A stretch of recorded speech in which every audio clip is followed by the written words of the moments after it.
Now, the surprise coalition between the ANC in KwaZulu-Natal as well as the Abantu Batho Congress saw the governing party retaining control of the eThekwini Metro Municipality. But opposition parties claim the ANC bought the votes of smaller parties in order to cling to power. Joining me now for some clarity is the newly re-elected eThekwini Mayor Mxolisi Kaunda.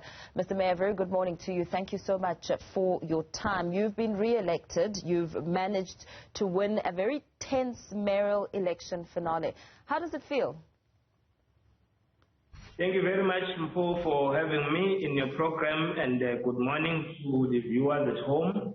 We are delighted that people have also restored confidence and trust in us as the leadership of eThekwini. Where we come from, we know that 2 years before the end of the last term of office, we were brought in and we committed to bring about stability in the municipality, as well as ensuring that we provide good governance and clean administration, which we are doing, and we have achieved so many accolades in relation to that, and we have been declared as the best performing metro in the country. So we are delighted, and we commit to offer our citizens people-centered administration, which will also be accountable, responsive to their aspirations, and ensure that we provide honest governance to our city.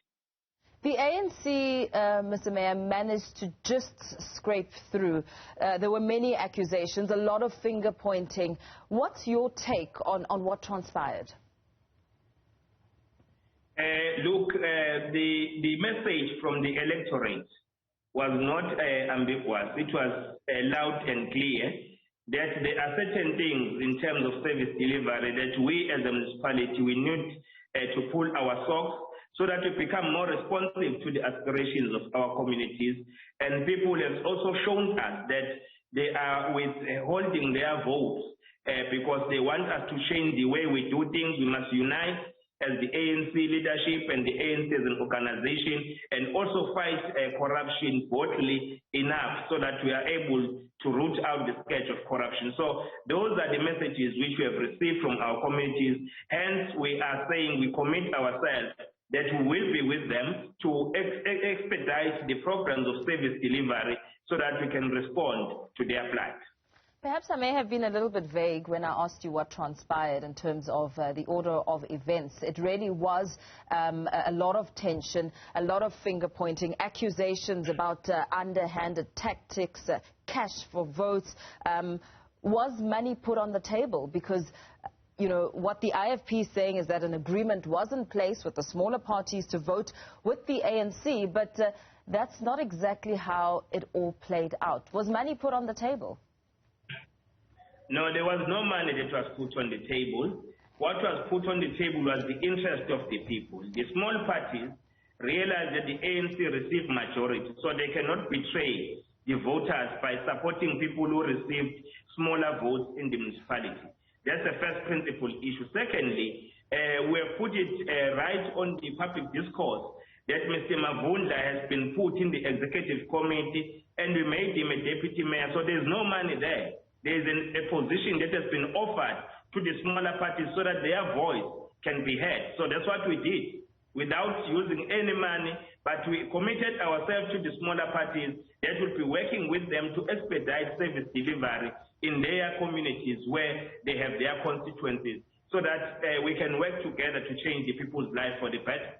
It must have taken, you know, a lot of hard debating and convincing, because the U-turn was rather dramatic, according to what the IFP has said, that this agreement was in place. All the ducks were essentially in a row, and then all of a sudden, the smaller parties are opting to vouch with the ANC. What did those discussions take for this agreement to then be changed at the very, very last minute? The mistake we would have committed is to ignore the strength of smaller parties. Smaller parties, they've got influence, especially when you get votes that are below 50%. So you really rely on the smaller parties to support you so that you constitute government.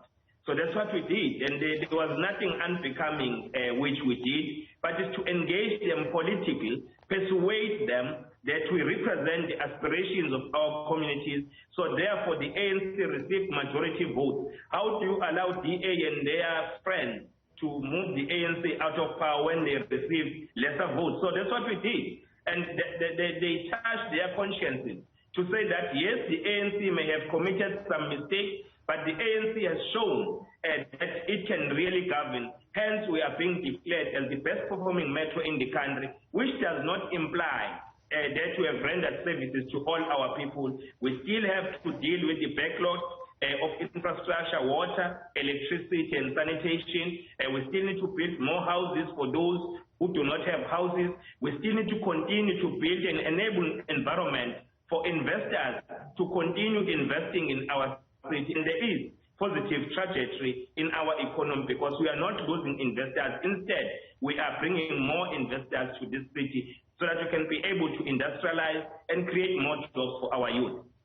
And how do you respond to reports that the municipality cannot account for 54% of the water it buys from Umgeni Water? I mean, that's quite concerning.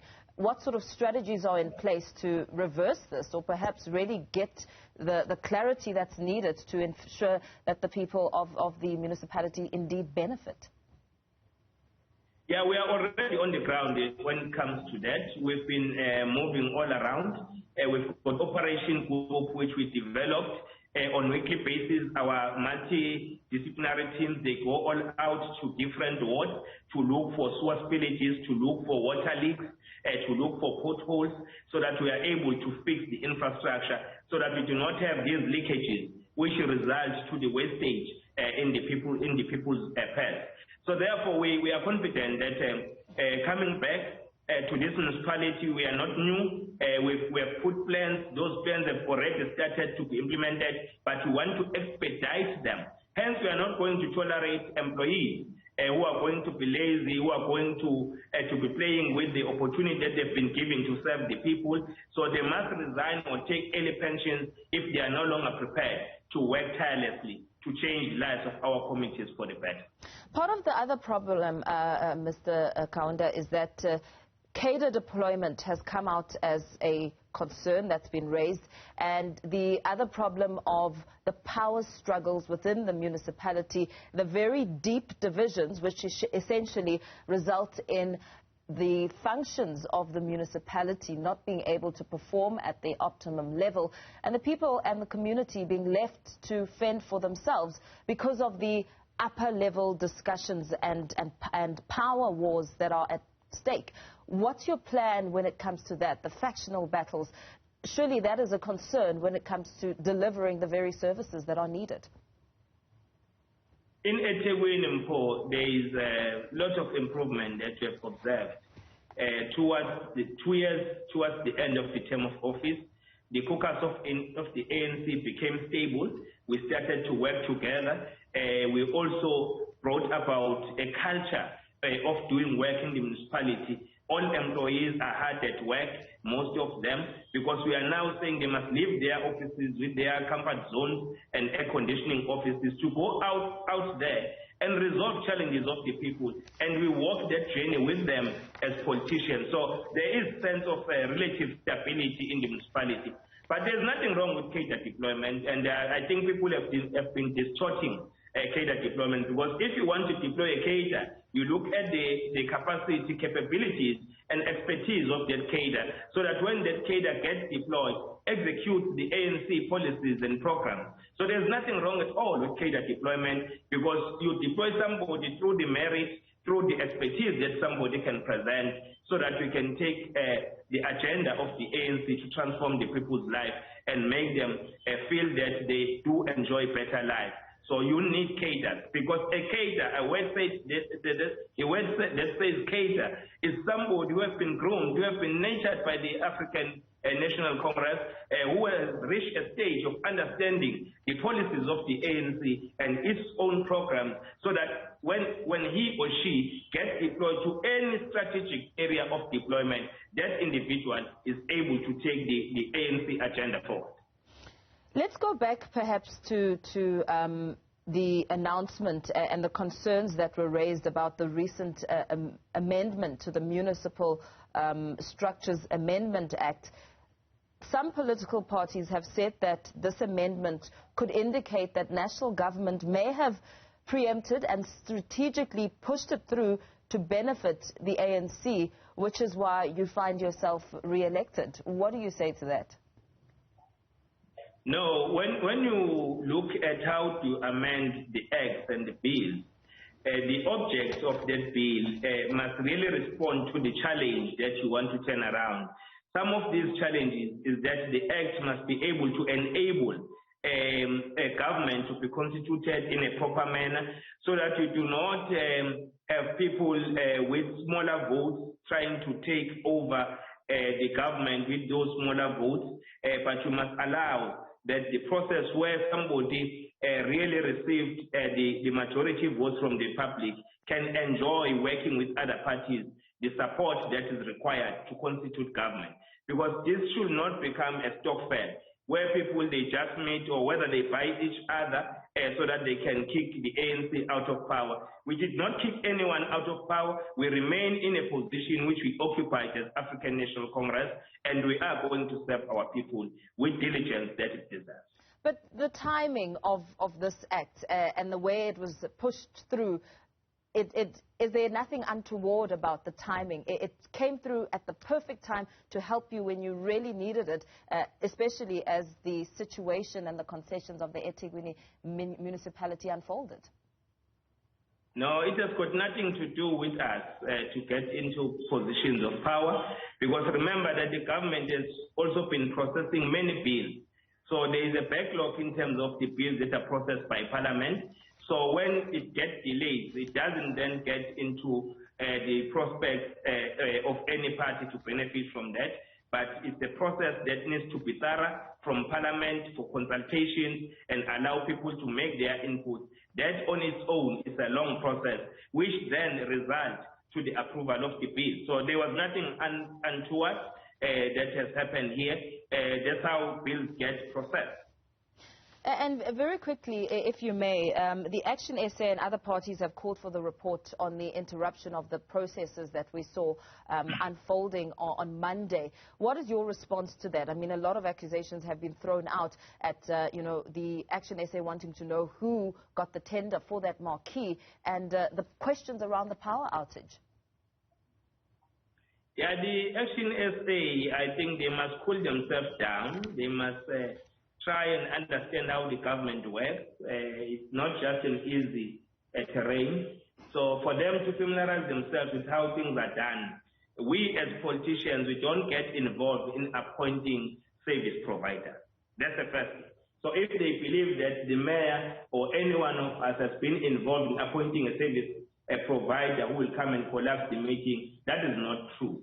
What transpired there, at the beginning of the meeting, before even we commenced with the voting for the speaker, already the power was giving an indication that there is a challenge. So it didn't start only when we were supposed to vote for the mayor or the speaker. It started from the beginning of the meeting, and the speaker did apologize that there are technical glitches. So those technical glitches are not man-made or they are made by the ANC. So when the system fails you, so no one must take a blame.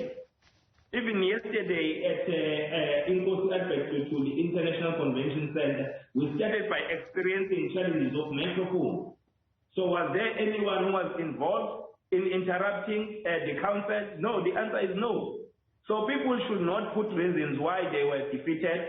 They united themselves to gang against the ANC because they want to pursue the narrow interest of the minority of our citizens. So people who still have conscience from small parties, they supported us so that the will of the people can prevail. Very well. Thank you so much for your time, Mayor of eThekwini Mxolisi Kaunda, speaking to us there about some of the deliberations as well as the road ahead, a difficult road ahead given the challenges at stake. We leave it there for now.